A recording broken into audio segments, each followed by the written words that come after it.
What's going on, y'all? Welcome back to Going for Two. I am kejuannh Humphreys. It is about that time.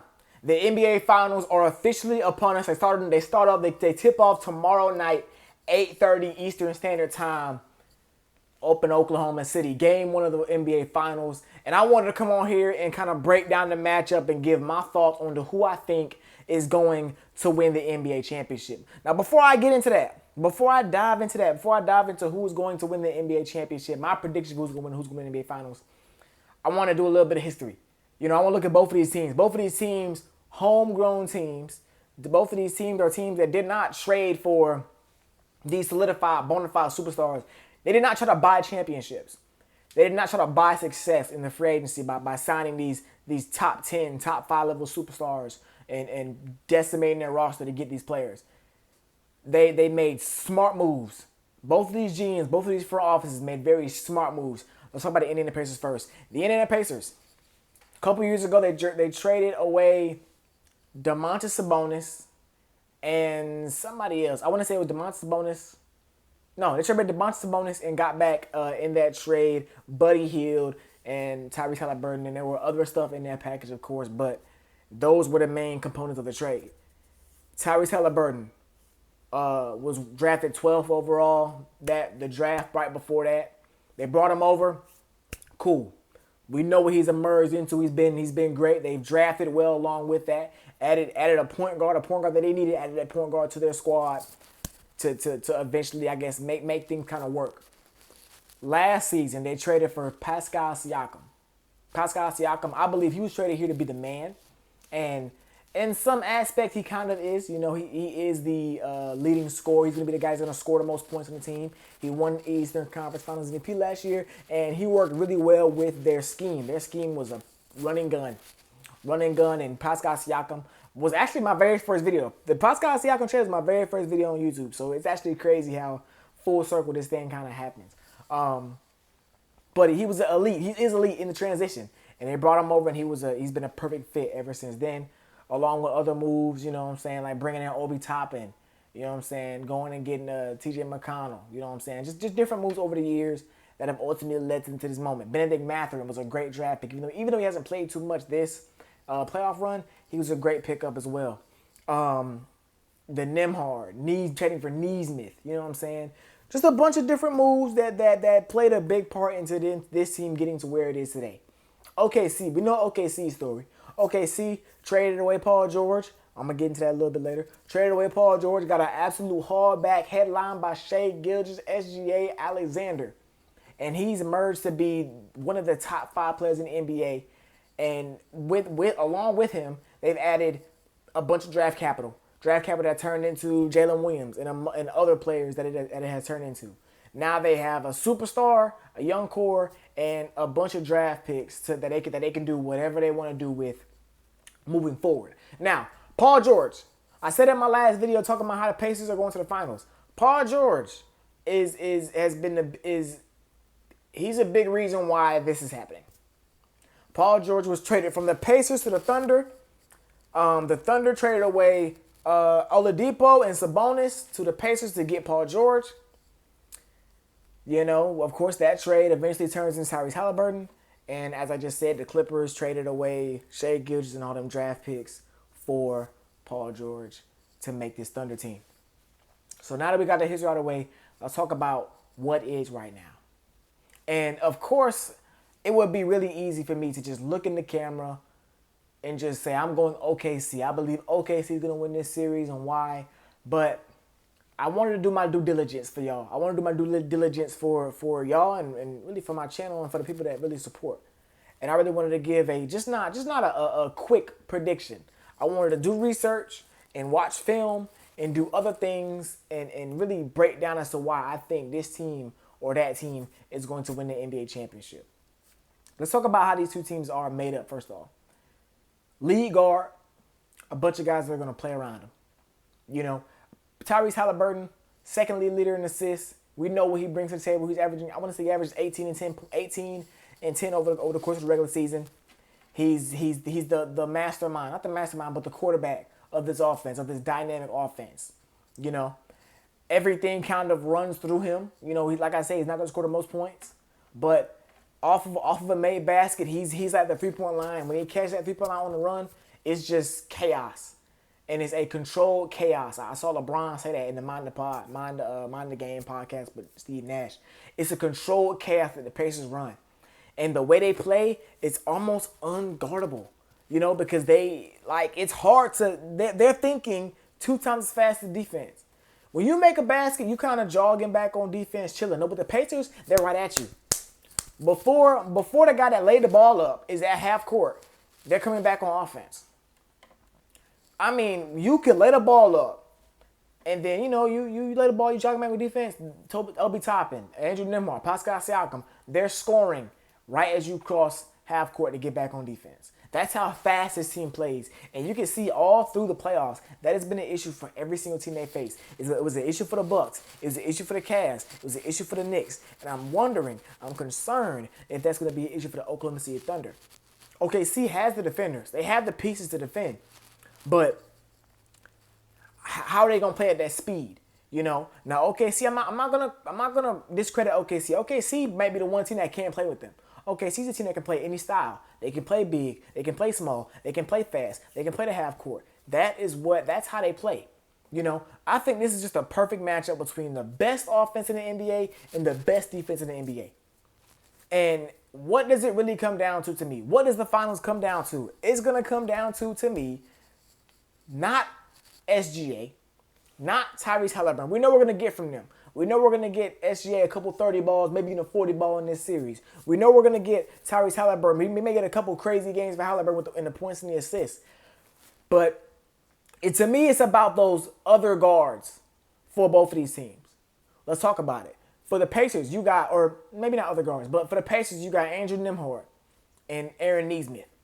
Hopefully Aaron Nesmith is healthy, because if he's healthy, then that's going to help out a lot. Andrew Nembhard and Aaron Nesmith. For the Thunder, you have Lou Dort, Alex Caruso. I'm going to throw Kejuannh Wallace in there too. Now these two guys, these two teams are kind of like polar opposites. I said this is the best offense versus the best defense. I'm going to throw TJ McConnell in there as well with the Pacers guards too. Because on this side you have elites, I would say not elite. You have more offensive rounded guards. Andrew Nembhard's a guy that has played great throughout this season. Didn't have the best series offensively against the New York Knicks, but this is a very viable piece offensively. Aaron Nesmith, we know what he do. He's a sniper. We saw him take game 1 out of the hearts of the Madison Square Garden faithful. We saw him do that with his 3-point barrage. He got it. TJ McConnell is like the perfect backup quarterback. Y'all been seeing them commercials with like the backups on TV. I think it's State Farm. The backups. TJ McConnell's that guy. He's the perfect backup point guard to Tyrese Halliburton, because he comes in, he's an Energizer Bunny. He's going to hit them 10, 15 foot leaning jumpers. He's going to get those assists. He's going to play with pace as well. And on the Thunder, you got Lou Dort, a dog on defense. He's going to have a very, very busy week, very, very busy series defending Tyrese Halliburton. I'm going to get into that matchup as well, Tyrese and Lou Dort, later. Alex Caruso has been the defensive player of the playoffs. Whatever you need from me, I got it. You need me to guard Ja? Cool. You need me to guard Jokic in the post? Cool. You need me to guard Anthony Edwards? Okay, now you need me to guard Julius Randle. Cool, I got it. I'm going to do it. We're going to see. I think he's going to see some Siakam minutes. I think we're going to see some Caruso guarding Siakam minutes, because that may be the best. Maybe him and Lou Dort. We're gonna see a lot of different schemes that they're going to throw at them. Then you got Kejuannh Wallace. Kejuannh Wallace, a dog. Them the 3 dogs that I've been talking about all playoffs. Them 3 guards. You bring him in and you just sick him. Kejuannh Wallace, he's gonna come in. He's gonna muck the game up. He's gonna get in Tyrese Halliburton's face, get in TJ McConnell's face, get in Aaron Nembhard's face. Whoever face he needs to get in, he's gonna get into him, and he's gonna force very, very tough offensive possessions. So I think whoever plays the best out of them sets of guys are going to win this series.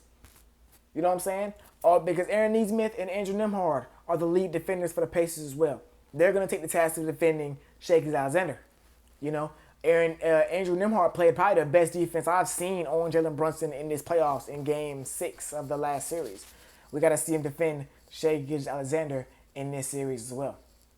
Lou Dort, he's really good defensively. He actually, again, there was a stat that came out.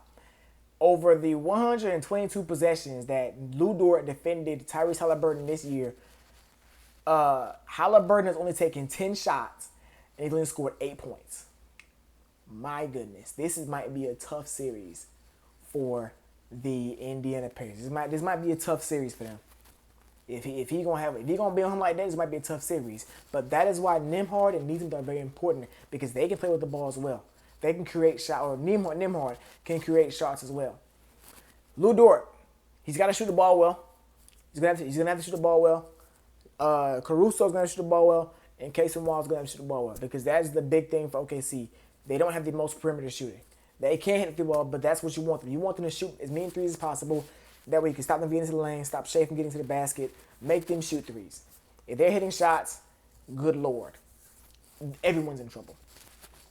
I want to talk about the matchup of the twos as well. Number 2 options, Pascal Siakam and Jalen Williams. Pascal Siakam, Eastern Conference Finals MVP. I think he's really, really good. I think he's very, very underrated, along with a lot of the guys on this team. They're very, very underrated. Pascal Siakam was a number 2 option in the 2019 championship for the Toronto Raptors. And he's playing with that same kind of swag this year in the playoffs, man. You know, I think he's probably going to garner the matchup of Jalen Williams. I think Jalen Williams or Lou Dort. Lou Dort probably going to see a lot of him as well. But it's like, this is not a guy that you just lock up. You know, I think Draymond said he just has so many counters, so many spin moves, so many pivots, so many up fakes. Everything that he has, it's very, very difficult to defend him. And I think that is going to be a key as well, because if he just runs roughshod on his OKC defense, then the Pacers got a good shot, because I do believe that this is going to be a series where Tyrese Halliburton may struggle to score the ball. This may be a series where the Pacers are going to have to win without Tyrese being the super high usage guy that he is. You know, because they're going to press him from 94 feet like they did Anthony Edwards. They're going to guard him from 94 feet, not let him get the ball, and make them run actions without him in the play. So we're going to have to see how Pascal Siakam plays off that. Jalen Williams. Every time I say this man's name, it's like I gotta I guess calm myself, because Jalen Williams, I came into the playoffs saying he may not be the reliable number 2 option that Shea needs and that this Thunder team needs him to be to win a championship. And he's been great. Aside from the game 6 dud that he put out against Denver, he's been great. This last series, he was great. You know, and I think if he can keep that up, no reason why OKC shouldn't win. You know, no reason why OKC shouldn't win. We know Shea's going to do his. We know Shea's virtually unstoppable. But how do you stop him? The only way you can stop him is if you pack the paint and you make other guys beat you. And Jalen Williams has been a guy that I can beat you. You gonna let me win this game, I'm gonna win the game. And that's how Jalen Williams is playing, man. So if he can keep that up, I see no reason why they don't win a championship. Coaching. The coaching to me is it's pretty much even. It's just a battle of schemes. And we gotta see game 1. I gotta see game 1 for real. To see how the rest of the series is gonna play out. Of course, you're gonna see me tomorrow night after the game as well. But I just gotta see. I gotta see how game 1 looks, because I think game 1, OKC's gonna win the game by a decent bit. Because this is a defense you have to scheme, you have to adjust to, and I don't think there's no film or nothing. I mean, film works, of course, but I think you're gonna need actual reps in game to kind of understand what they're doing and how to attack it. You know, so it's gonna be a chess match between both coaches, and I'm really, really excited to see. I think this final's gonna be, ratings wise, it may not do well because these are 2 small market teams. I think it's good for the league that their small market teams are winning and being successful, because it shows that you don't need to have 1,000 superstar players. You don't got to have the biggest names in the world, even though Shea Gilgeous is top 5 in the league. You don't got to have the biggest names in the world to be successful. Just build by making great decisions in the draft and the free agency and the trade deadline, and then stay the course and you may make it here. And that's what both of these teams kind of show. Just stay the course, be honest, be loyal to the game. Do the game the right way. And it's gonna work out at the end of the day. So my official predictions, I got OKC. And I want to say, I don't want to cheat it. You know what I'm saying? I don't want to cheat it. I'm going to say I want OKC in like 5. I'm going to go OKC in 5. You know, I think last season, looking at last season, I think all season long the Boston Celtics were the best team in the NBA.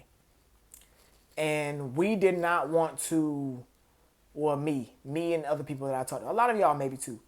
We kind of underestimated and kind of just was ignorant to how good that team was until they just started running through everybody. I think OKC's the same way. I think OKC, this team, head and shoulders, was just the best team all year long. And you're not gonna open, your eyes aren't gonna open to it until it's right in front of your face. And seeing them get through Denver in the second round, seeing them run through the Timberwolves in the conference finals, I think there's no stopping this team. I think it's gonna be a short series, but I don't think they're gonna be blowout games. I think all the games should be good, except for game 1. I think game 1 should be a rout.